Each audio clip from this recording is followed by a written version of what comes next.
My name is Betty. During the war, I was a driver of heavy vehicles in convoy and many other duties. And after the war, I went to Germany to work with the British Control Commission for Germany.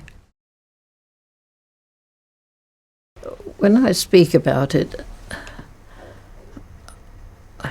I always have this slight feeling of shame that when others suffered so much during the war, I didn't. The war changed my life. It offered me something that I would never have had otherwise.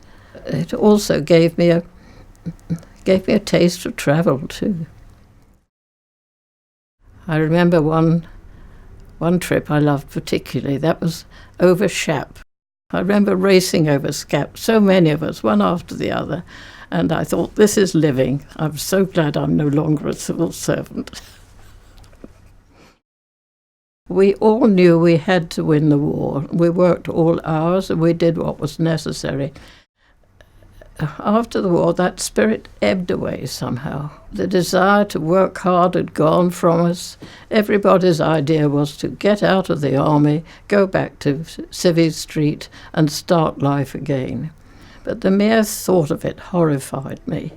To go back to pen pushing when I'd lived such a different life for 4 years.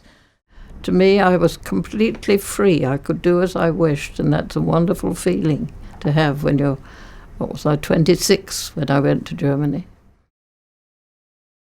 I went over as a welfare officer.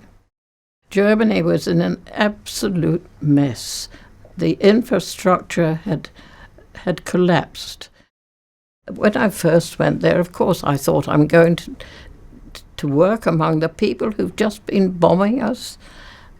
But once I grew to know the people I was working amongst, they were just human beings.